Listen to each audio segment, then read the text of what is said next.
This is Precalculus section 6.5. We're going to be discussing the law of cosines. So in any triangle ABC, the following statements are true.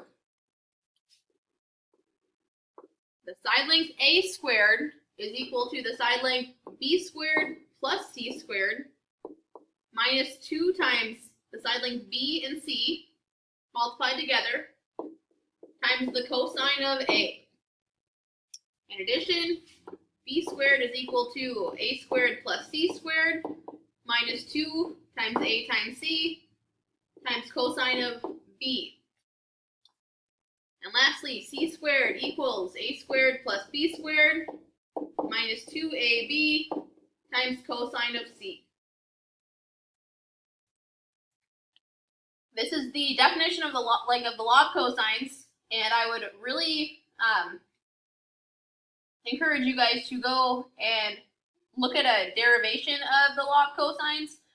It's not a difficult derivation, but just like for time purposes, I'm not going to show that to you. If you are interested in seeing how the law of cosines can be derived, just please come talk to me. For our first example, it asks us to find the angle measures of triangle ABC.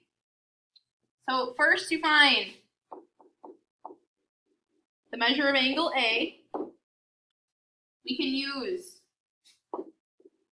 the first part, A squared equals B squared plus C squared minus 2 times BC times cosine of A.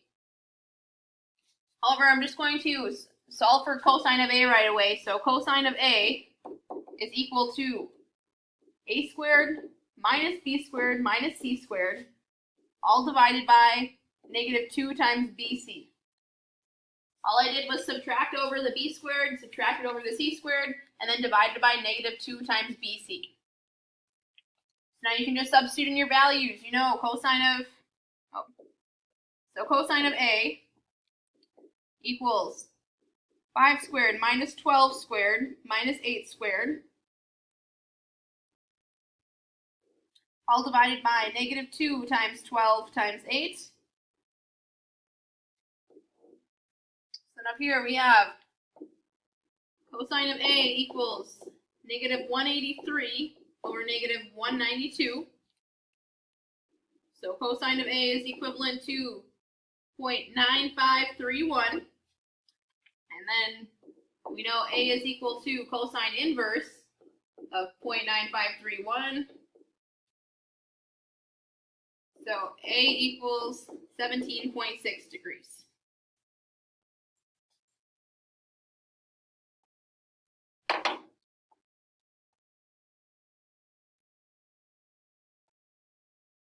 If we wanted to solve for the other missing angles,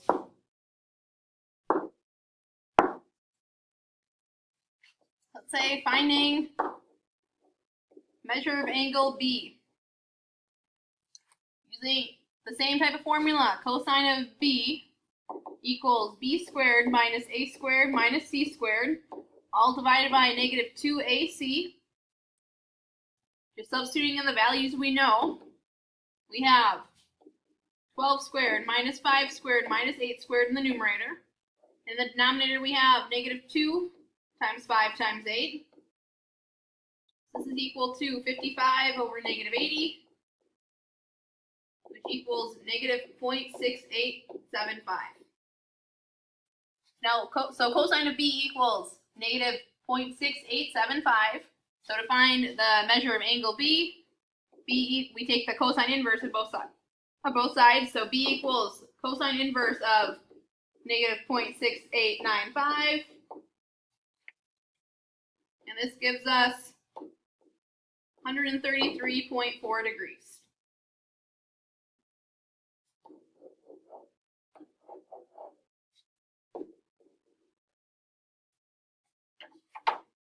And then lastly,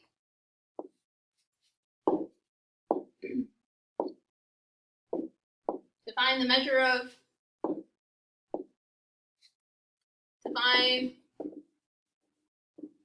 angle C, we'll use the same type of formula. Cosine of C equals C squared minus A squared minus B squared, all divided by negative 2AB. So we know angle C is equal to, so I mean we could go through and substitute in the values that we know. Otherwise we could use the information that we already found out. Since we know a triangle must have all angles adding up to 180 degrees, we can take 180 degrees and subtract off 17.6 degrees and subtract off 33.4 degrees. And that gives us an angle measure of 29 degrees. The measure of angle C is equal to 29 degrees.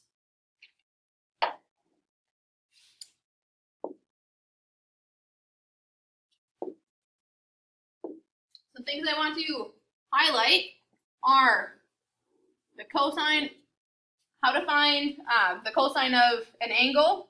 So cosine of A equals A squared minus B squared minus C squared, all divided by negative 2 times BC. These are all important kind of shortcuts if you're trying to find an angle. That way you don't need to consistently derive that formula. Example 2 asks us to solve the triangle ABC, where the measure of angle A is 46 degrees. Measure of angle A is 46 degrees. The measure of side length B is 10.5 units, and the measure of side length C is 18 units. First, to find side A, we take A squared equals B squared plus C squared minus 2 times B times C times cosine of A. This is the definition of the law of cosines that was seen on the previous page. So A squared equals 10.5 quantity squared plus 18 quantity squared minus 2 times 10.5 times 18 times cosine of 46 degrees. So we're left with A squared equals 171.7. And to solve for A, we just need to take the square root of that, which leaves us with A equals 13.1. The side length of A is 13.1. At this point, instead of continuing on using the law of cosines, which would work if you wanted to do this, but we could also switch to the law of sines because it's a little easier, a little quicker. But we have to be careful because the law of sines has the ambiguous case. We need to be careful about the ambiguous case because we could have no triangle, one triangle, or two triangles. So switching to using the law of sines, we can say sine of 46 degrees divided by 13.1 equals sine of B divided by 10.5. Then we know sine of B equals 10.5 sine of 46 degrees divided by 13.1. Then sine of B equals 0.5766. And taking the sine inverse on both sides, B equals sine inverse of 0.5766. So angle B is equal to 35.2 degrees.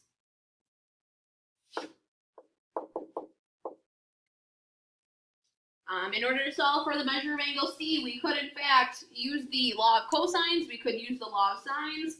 However, if we already know the other two angles, we might as well just subtract them both from 180 degrees. So the measure of angle C equals 180 degrees minus 46 degrees minus 35.2 degrees. Thus, the measure of angle C is equal to 98.8 degrees.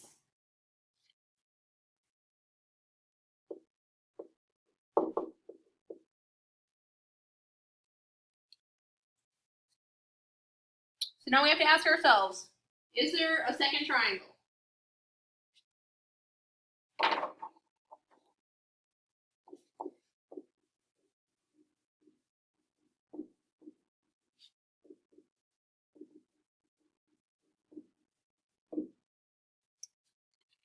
We can determine this by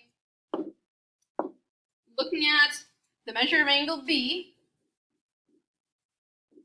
which was 35.2 degrees. And it could also become 180 minus 35 degrees, or minus 35.2 degrees, and that would be 144.8 degrees. Now we have to take the angle that we were given, which was measure of angle A.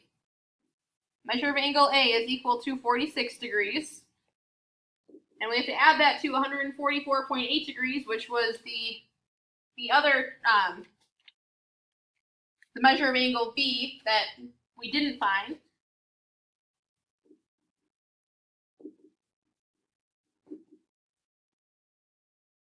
And this is, when you add these two together, we are left with 190.8 degrees. Since 190.8 degrees is greater than 180, we know that no, there could not be a second triangle. So a summary of the law of cosines. We know that we should use the law of cosines when the information given satisfies side angle side or side side side.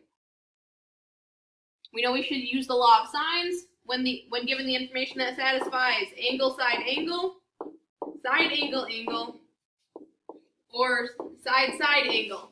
However, when we're given side side angle, we need to be careful because this is the ambiguous case. You need to check for the second triangle that could be prevalent.